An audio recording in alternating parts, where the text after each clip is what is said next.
attitude. I'm not worried, I'm all overboard. You pop my head open like a gun. Pop his head open like a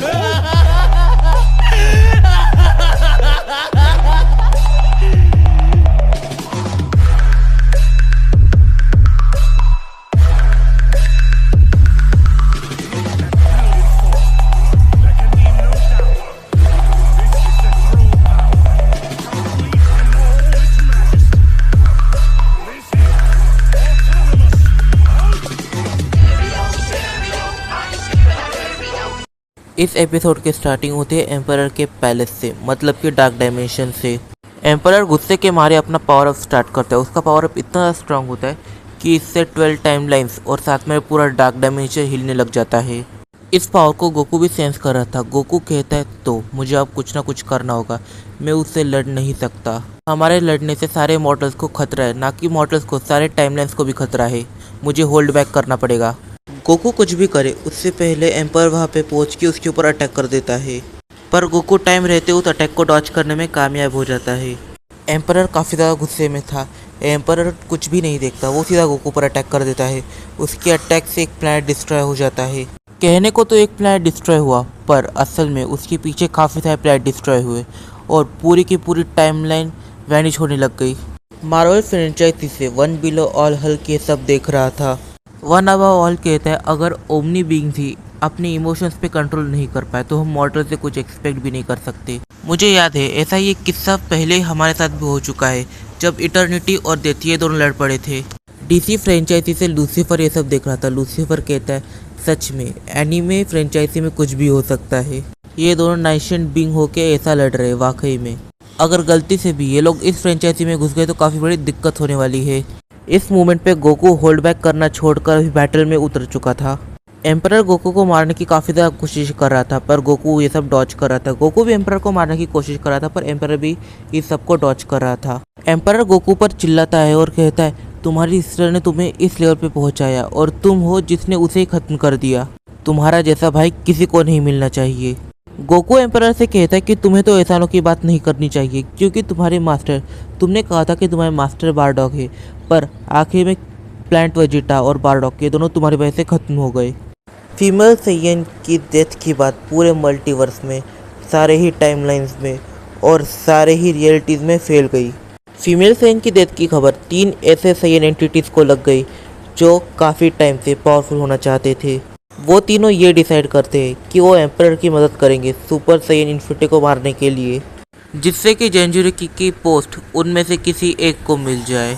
अगर देखा जाए तो ये तीनों ही काफ़ी ज़्यादा पावरफुल है, क्योंकि ये तीनों ही फीमेल सैयन के लेवल पर है और फीमेल सैयन एम्परर के 25% पे आती है और ये लोग उसके 20% पे आते हैं। दूसरी तरह रेवन जो ये सोच रही थी कि गोकू ये सब जानबूझकर नहीं कर रहा है, हो सकता है इसे एक मैनिपुलेट कोई कर रहा हो। काफ़ी टाइम तक मैंने उसके साथ ट्रेनिंग करी है, तो मुझे नहीं लगता कि वो ऐसा कुछ करेगा। वो फीमेल सैयन को ख़त्म नहीं करेगा। और रेवन बैटल फील्ड की ओर निकल जाती है। इस मोमेंट पे ये लोग एक जगह पे लड़ नहीं रहे थे। असल में ये टाइमलाइन में यहाँ से वहाँ घूम रहे थे। असल में वो टाइमलाइन में यहाँ से वहाँ नहीं घूम रहे थे, टाइमलाइन इनके आर पार घूम रहा था। इस मोमेंट पे रेवन डार्क डायमेंशन से चली जाती है, पर उसे ये नहीं पता था कि टाइम में ट्रैवल कैसे करते हैं। इसकी वजह से वो सीधा एम्परर के पैलेस में चली जाती है। फिर हम देखते हैं कि ये 3 सैयन एंटिटीज़ भी एम्परर के पैलेस की ओर बढ़ रहे हैं, ताकि वो टाइम बुक को हासिल कर सके और जान सके कि टाइम में ट्रैवल कैसे करते हैं। जब ये तीनों डार्क डायमेंशन में एंटर करते हैं तो सबसे पहले इनके प्रेजेंस से वो पूरी की पूरी सिटी तबाह हो जाती है, जिस सिटी में रेवन रहती थी और उसके दोस्त रहते थे। सारे ही गार्ड्स हेल्थ को छोड़ के सीधा सिटी में आ जाते हैं लोगों की मदद करने और सबको रेस्क्यू करने। देखते ही देखते वहाँ पे सारे ही स्ट्रॉन्गेस्ट वॉरियर आ जाते हैं और वो लोगों को रेस्क्यू करने में उनकी मदद कर रहे थे। वो वॉरियर्स सबको रेस्क्यू करके सीधा डार्क डायमेंशन के उस एरिया में लेके जाते जिस एरिया में एम्परर और फीमेल सैयन का पैलेस है।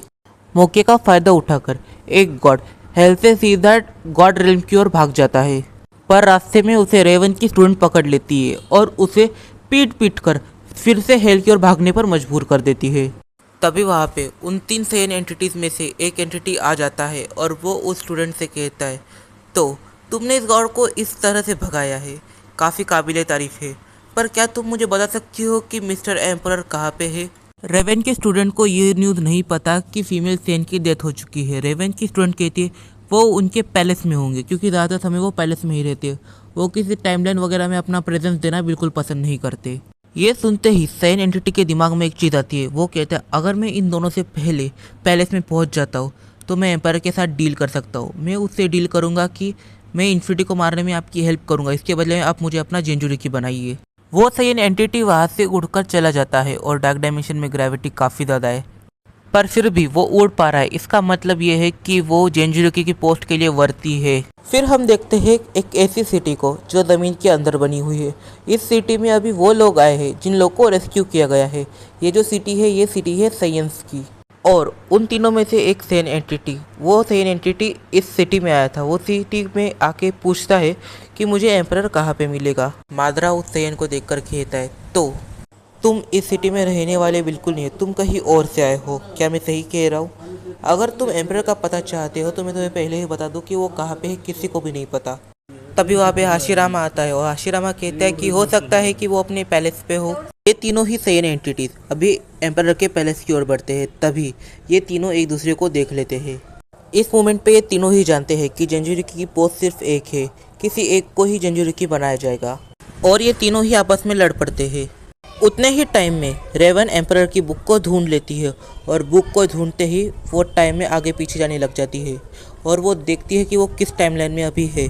बाहर खड़ा एक सेंट एंटिटी रेवन को सेंस कर लेता है। वो कहता है इन दोनों को लड़ने दो, मैं शांति से अंदर जाता हूँ और उससे बुक छीन के चला जाता हूँ। वो सेंट एंटिटी जाता है, पर तब तक रेवन ने स्पेल पढ़ के वो टाइम में आगे जा चुकी थी जिस टाइमलाइन में वो दोनों लड़ रहे थे। इस साइन की प्रेजेंस इस कासल के लिए काफ़ी ज़्यादा अजीब थी, क्योंकि इसकी प्रेजेंस की वजह से पूरा कासल ही चेंज हो गया। कुछ टाइम ढूंढने के बाद इसे एक बुक मिल जाती है, और ये बुक है एम्परर की। जो बुक रेवन लेके गई है वो बुक थी फीमेल साइन की। जैसे ही साइन